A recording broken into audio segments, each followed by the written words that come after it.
Got to get you a check of the forecast, and right now let's talk about the radar because showers and thunderstorms in the forecast again today, but not in the morning. That east to westerly wind is going to continue to keep us dry here for the last day of the work week. So the school drop off is just fine. But later on this afternoon, showers and thunderstorms will work their way across the state. And that's going to give us a decent shot of those afternoon showers and storms. Let's walk you through the timeline. Noon, we'll start to see some showers and thunderstorms develop between Tamiami Trail and I-75 out over the interior parts of our area.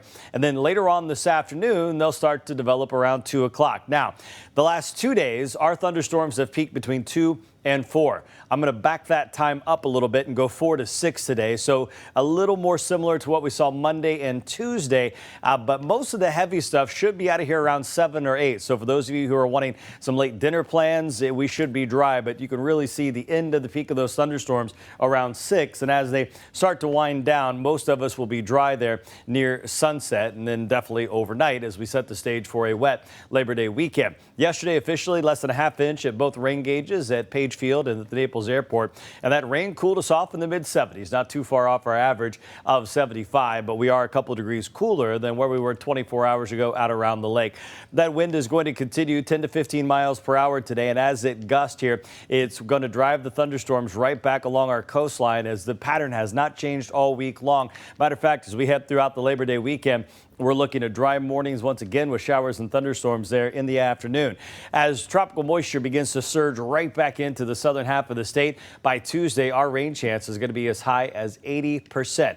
We were talking about the potential of some dry air shown here in the blue and kind of mint color. It was forecasted to try to get south here around Lake Okeechobee. It hasn't made it quite yet. And as that transition line kind of holds here over the central and southern part of the state, the computer modeling still trying to hint at a little of that, trying to work in at times on the western half of the state over the weekend.